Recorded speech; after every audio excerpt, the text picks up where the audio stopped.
le lieu où ils étaient assemblés a tremblé et ils furent tous remplis du Saint-Esprit. Dis Amen. Et la plénitude de l'Esprit les a conduits encore à prêcher l'évangile avec assurance. Ils étaient remplis d'assurance.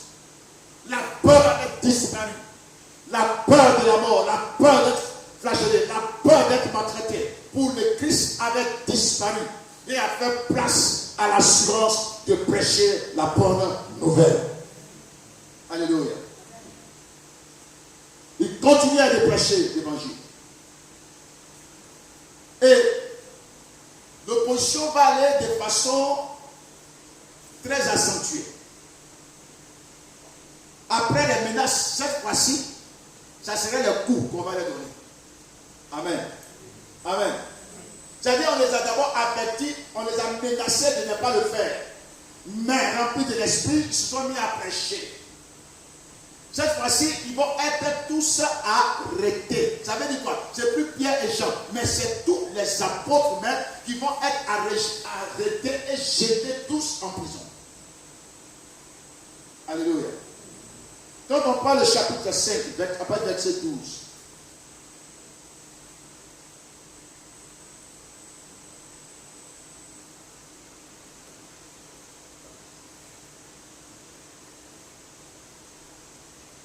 chapitre 5, verset 17, on dit cependant le souverain sacrificateur et tous ceux qui étaient avec lui. Verset 17.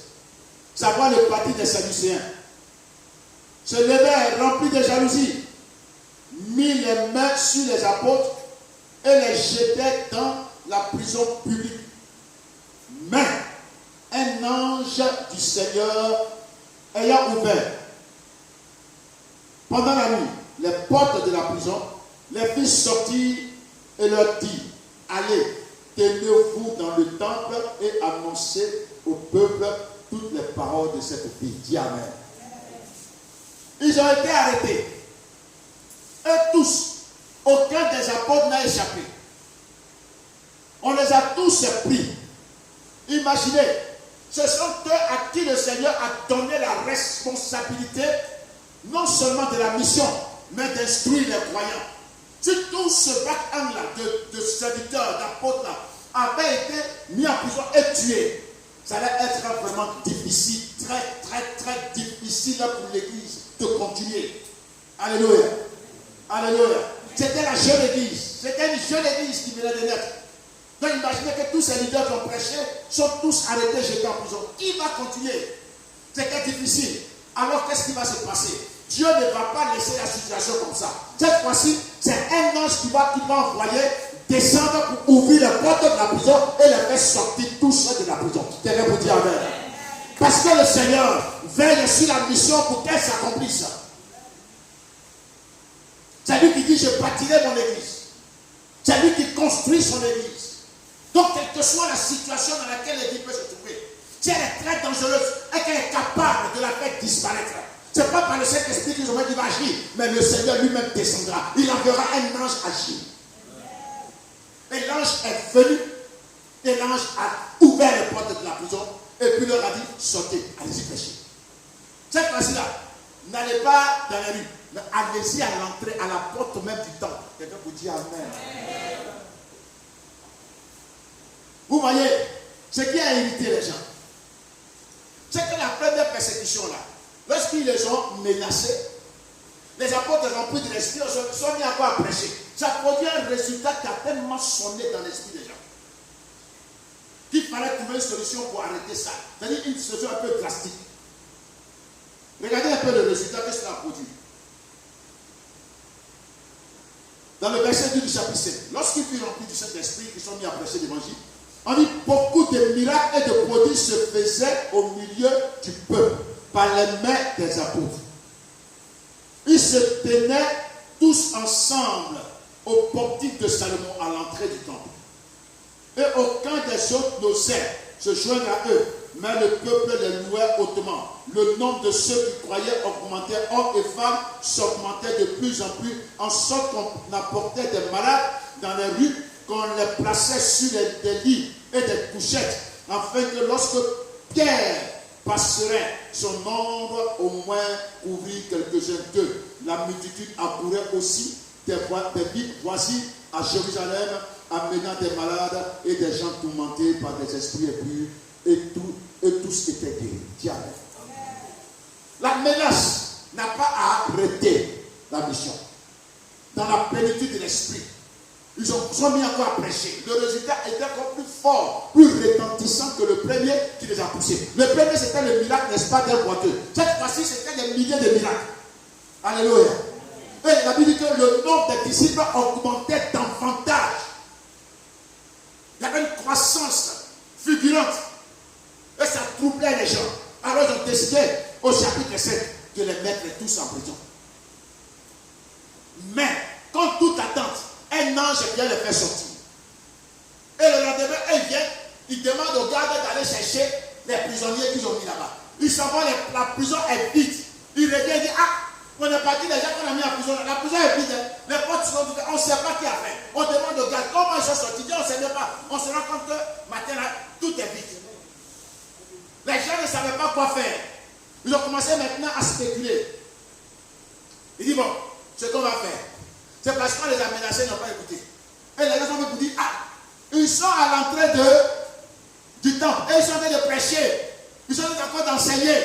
Ils sont allés les attraper et les ont fait venir. Ils ont dit, mais vous là, on ne nous a pas dit de ne pas prêcher au nom de Jésus. Comme vous n'avez pas écouté, faites facile là. On va vous frapper. Ils les ont frappés.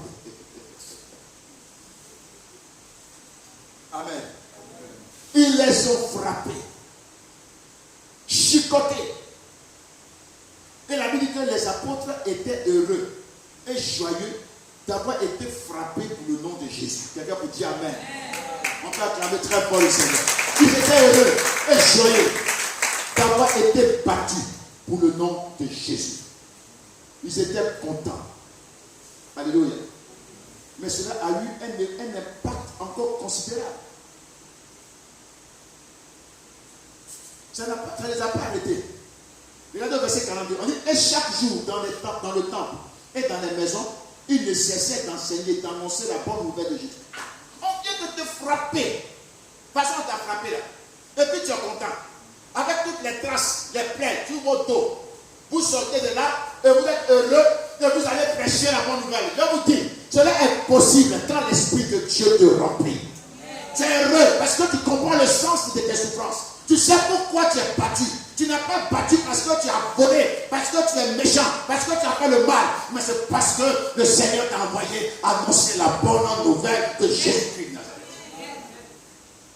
Et la Bible dit qu'il se tenait toujours dans le temple, dans les maisons, et continue encore de prêcher devant tout le monde. Regardez le résultat au verset 12.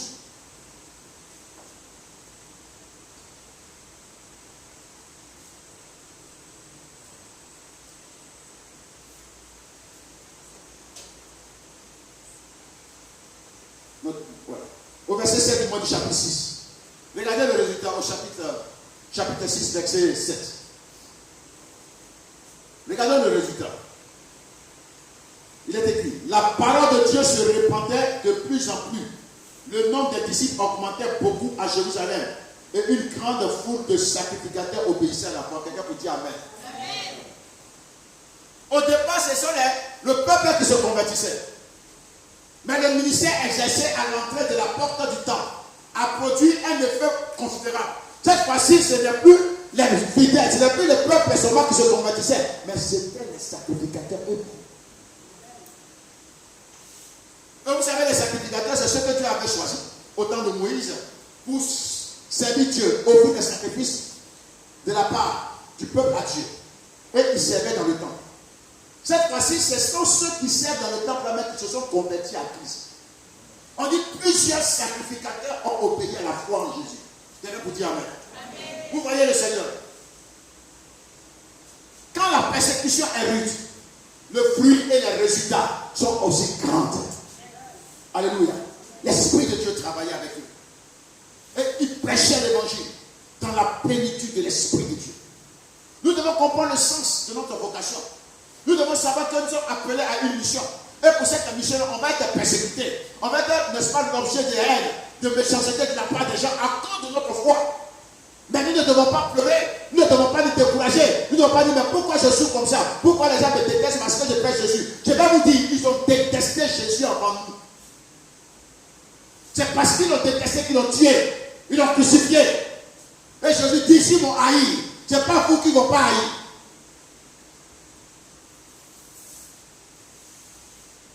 S'ils ont fait ça au bois faire, ce n'est pas vous, les bois secs, qui ne feront pas.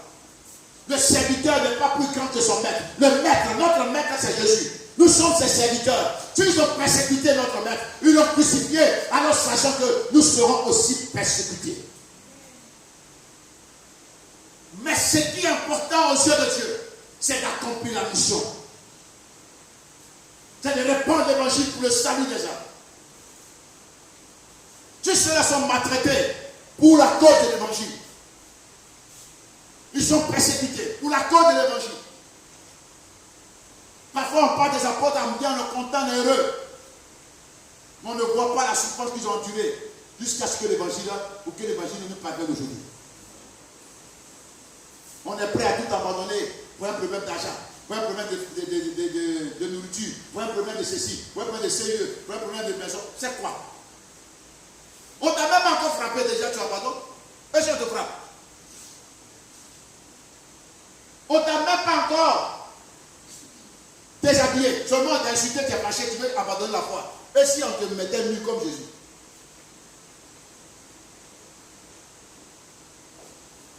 La Bible qui l'ont déshabillé. Toi, on t'a déshabillé. Tu ne vas pas encore arriver là derrière. Ah, c'est ça là, moi j'ai quitté. Il faut comprendre que tu es appelé à souffrir pour le nom de Jésus.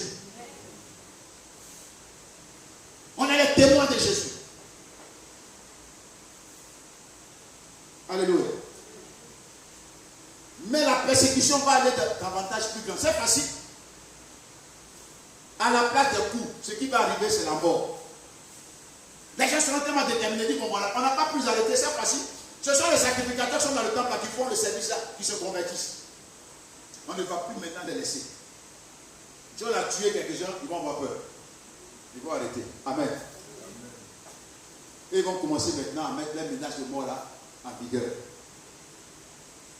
Alléluia. La première personne qu'ils vont tuer, c'est Étienne. Alléluia. Ils vont tuer Étienne. Il dit, bon, on les a menacés, on les a frappés, mais ils continuent de prêcher. Qu'est-ce qu'on doit faire pour qu'ils arrêtent? C'est de les tuer. Qu'est-ce qu'on doit faire pour faire disparaître l'Église? C'est de les tuer. Qu'est-ce qu'on doit faire pour arrêter l'évangile? C'est de les tuer. Au moment où les gens se lèvent contre Dieu, c'est vrai, ils ne voient pas Dieu. Ils ne voient pas le Christ. Christ est avec nous. Dis Amen. Amen. Mais c'est nous que le Seigneur se sert pour répandre l'évangile. Donc la menace, la haine pour Dieu tombera d'abord sur toi qui vois en train de faire le travail. Alléluia. Ils vont tuer Étienne. Ils vont le saisir. Dans Actes chapitre 6, le verset 8. Étienne, plein de grâce et de puissance, faisait des prodiges et des grands miracles parmi le peuple. Quelques membres de la synagogue des affranchis et de celles des Cyréniens et de celles des Alexandrins, avec des Juifs de Cilicie et d'Asie, se mit à discuter avec lui. Mais il ne pouvait résister à sa sagesse et à l'esprit par lequel il parlait. Alors il subornait des hommes qui disent, nous l'avons entendu proférer des paroles blasphématoires contre Moïse et contre Dieu. Il émut le peuple et les anciens et les scribes, et se jetant sur lui, il le saisit et l'amenait au Sanhédrin. Il produisit de faux témoins. Vous voyez la production pour corrompre les faux témoins. Ce Moïse, vous m'excusez, il produisit de faux témoins qui disent, cet homme ne cesse de proférer des paroles contre le lieu saint et contre la loi. Car nous l'avons entendu dire que ce Jésus de Nazareth détruira ce lieu et changera les coutumes que Moïse nous a données. Tous ceux qui siégeaient au Sanhédrin, ayant fixé les regards sur Étienne, son visage leur parut comme celui d'un ange. Je prie que pendant la persécution, que ton visage est pris comme celui d'un ange. Bien-aimé, ils vont le tuer. Au verset 55, mais Étienne, rempli du Saint-Esprit, du chapitre 7, fixant le regard vers le ciel, vit la gloire de Dieu et Jésus debout à la droite de Dieu. Et il dit, voici, je vois les cieux ouverts et le Fils de l'homme debout à la droite de Dieu. Ils poussèrent alors de grands cris et se couchant les oreilles, ils se précipitèrent tous ensemble sur lui, le traînaient hors de la vie et le lapidèrent. Les témoins déposèrent leurs vêtements au pied d'un jeune homme nommé Saul. Et ils lapidaient Étienne qui priait et disait, Seigneur Jésus, reçois mon esprit. Et puis s'étant mis à genoux, il s'écria d'une voix forte, Seigneur, ne leur impute pas ce péché. Et après cela, après ces paroles, il s'endort. Amen. Étienne est mort. Donc ils sont allés de la menace au fouet, du fouet à la mort. Il faut tuer maintenant. Et comme ça ne suffisait pas, ils vont mettre en place un plan gigantesque de l'extermination de tous les chrétiens et surtout de la destruction de l'Église même. Satan mettait de la haine dans le cœur contre l'Église de Dieu, contre l'Évangile. Il faut arrêter l'Église. Il faut exterminer tous ceux qui croyaient à cet Évangile. La menace va s'intensifier. Alléluia. À grande échelle. Et cette fois-ci, ils vont se saisir de quelqu'un qui va exécuter ce dessein de destruction de l'Église. C'est Saul, appelé aujourd'hui Paul, de Tarse. Ceux avaient approuvé, verset 8, chapitre 8 du moins, le meurtre d'Étienne, verset 1. Chapitre 8, verset 1. Saul avait approuvé le meurtre d'Étienne. Saul a aimé la mort d'Étienne. Il était content qu'on tue Étienne.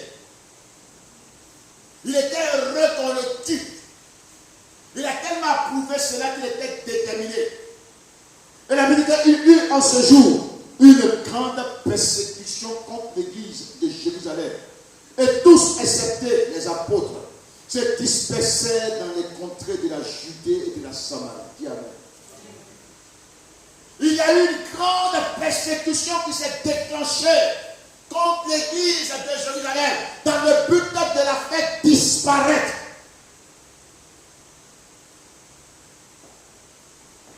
La Bible dit, tous les chrétiens ont fui la vie. Aucun n'est resté dans la vie. Tous ont fui la persécution. Seuls les apôtres sont restés. Quelqu'un vous dit Amen. Vous voyez, un vrai leader, il affronte les épreuves quand ça vient. Il n'est pas celui qui fuit pour laisser l'église. Et quand ça va bien, il vient. Je suis le pasteur. Ah bon. Quand le feu, tu es où? Tu es le fuyard. Mais quand le feu s'écarte, tu es le pasteur. Ah bon. Les apôtres sont restés. Et les chrétiens se sont dispersés. On fuit la vie de Jérusalem. L'église ne fonctionnait plus. Alléluia. Ce n'est pas le coronavirus qui a permis les temps. Mais c'est la persécution. Alléluia. Les apôtres étaient persécutés. L'église était persécutée. Mais regardez. Cette grande persécution n'a pas arrêté la mission de sa vie. On peut applaudir très fort le Seigneur. Ça n'a pas arrêté, au contraire, ça l'a propulsé très loin. Ça a propulsé la mission très loin. Ça n'a pas arrêté la mission. Ils n'ont pas été capables de détruire l'église. Au contraire, elle s'est étendue. Quand Jésus a dit, ni la mort et les réfugiés de mort ne pourront détruire mon église. Il n'y a pas du feu, c'est vrai. Il n'y a rien qui peut détruire l'église. Même si on se lève contre elle, pour faire mourir ses leaders, pour faire mourir les chrétiens, mais la Noah continueront d'implanter des églises partout. Rien ne pourra faire disparaître l'église de Dieu tant que Jésus est sur le trône. Regardez les résultats. Au verset 4. Ceux qui avaient été dispersés allaient de lieu en lieu annonçant la bonne nouvelle de la parole de Dieu. Quelqu'un vous dit Amen. Les chrétiens qui fuyaient, dispersés, qui couraient, qui fuyaient la persécution, partout où ils allaient, ils prêchaient l'évangile.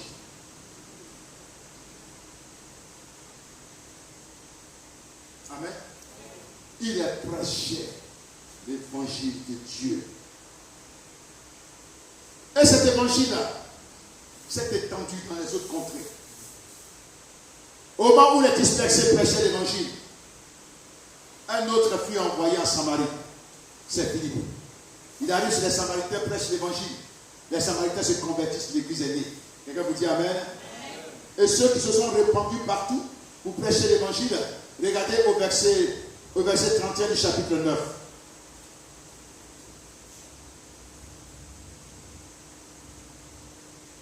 L'église était en paix dans toute la Judée, la Galilée, la Samarie, s'édifiant, marchant dans la crainte du Seigneur, et elle s'accroissait par l'assistance du Saint-Esprit. Quelqu'un vous dit Amen. L'église, ceux qui se sont dispersés, partout sont passés, en Samarie, en Galilée, dans la Judée, ont prêché l'évangile et ont implanté des églises. La persécution ne les a pas arrêtés. Ça n'a pas bloqué l'évangile. Mais au contraire, l'évangile est allé très loin. Et contre toute attente, au chapitre 9, le persécuteur de l'église lui-même se convertit. Quelqu'un vous dit Amen. Le Seigneur apparaît à Saul sur le chemin de Damas. Celui-ci se convertit et se met à prêcher Jésus-Christ de Nazareth. Et ses mandants vont chercher à mettre sa vie en péril, chercher à le tuer. Et c'est l'église qui va le faire échapper. On peut applaudir ça pour le Seigneur.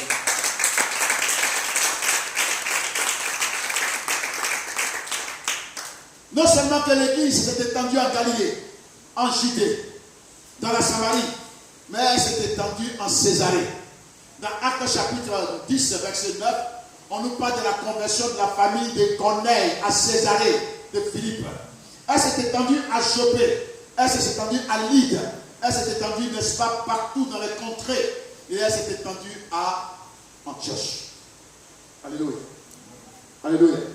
Parce que verset 19 du chapitre 11 dit, ceux qui avaient été dispersés par la persécution survenue à l'occasion d'Étienne allaient jusqu'à Phénicie, dans l'île de Chypre et Antioche, annonçant la parole seulement aux Juifs. Il y eut cependant parmi eux quelques hommes de Chypre et de Cyrène qui, étant venus à Antioche, s'adressèrent aux Grecs et leur annonçèrent la bonne nouvelle du Seigneur Jésus. La main du Seigneur était sur eux et un grand nombre de personnes crurent et se convertirent au Seigneur. Dis Amen. Vous voyez, l'église est partie. Non seulement celle de Jérusalem est demeurée, mais dans les contrées partout, il y a eu des églises qui sont implantées. Jusqu'en Phénicie, jusqu'à Antioche. Rien n'a empêché l'évangile d'avancer. Tout ce que Satan va faire pour arrêter ou faire disparaître l'église ne marchera jamais.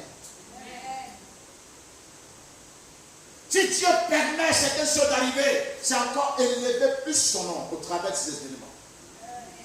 Pour permettre l'église d'atteindre encore plus les autres contrées. Bien aimé, voyons que la persécution par toutes ces autorités religieuses n'a pas marché. Satan va susciter Hérode.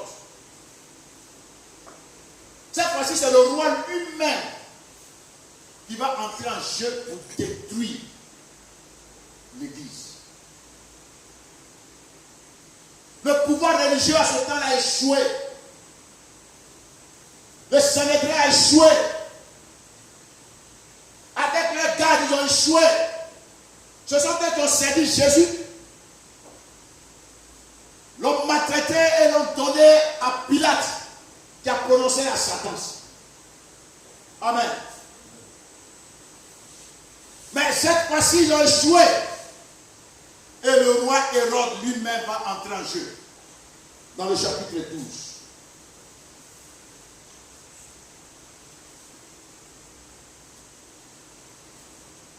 De Actes des Apôtres. Il écrit verset 1. Vers le même temps, le roi Hérode s'est mis à maltraiter l'Église. Amen. Il s'est mis à maltraiter les membres de l'Église. Il s'est levé pour maltraiter les chrétiens. Le roi. Et il va tuer un des apôtres. Les hommes religieux ont tué un diacre. Mais le roi Hérode va tuer un apôtre. Verset 2. Et il fit mourir par l'épée Jacques, frère de Jean. L'apôtre Jean et son frère Jacques, tous deux apôtres de Christ. L'aîné de Jean. Hérode va le saisir et le faire tuer par l'épée. À cause de l'évangile.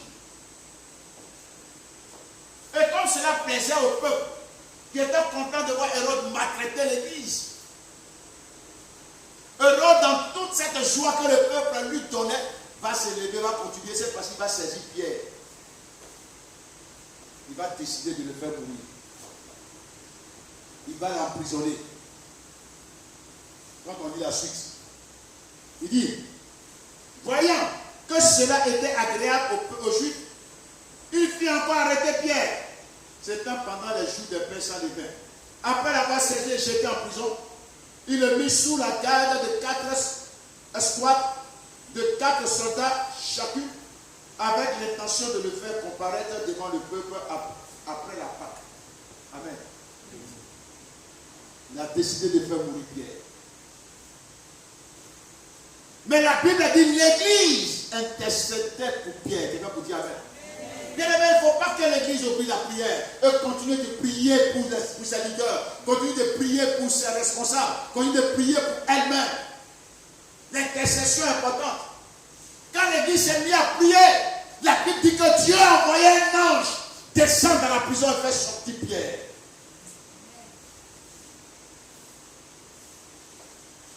L'ange a libéré Pierre et Pierre est parti. Il s'est rendu à l'église, il a rendu témoignage. Et après, la Bible dit que l'église l'a fait échapper, dit de partir, de disparaître parce que Hérode le cherchait. C'est en ce moment-là que le frère du Seigneur, Jacques, fils de Marie, est devenu le leader de l'église de Jérusalem. On le voit en Actes chapitre 15.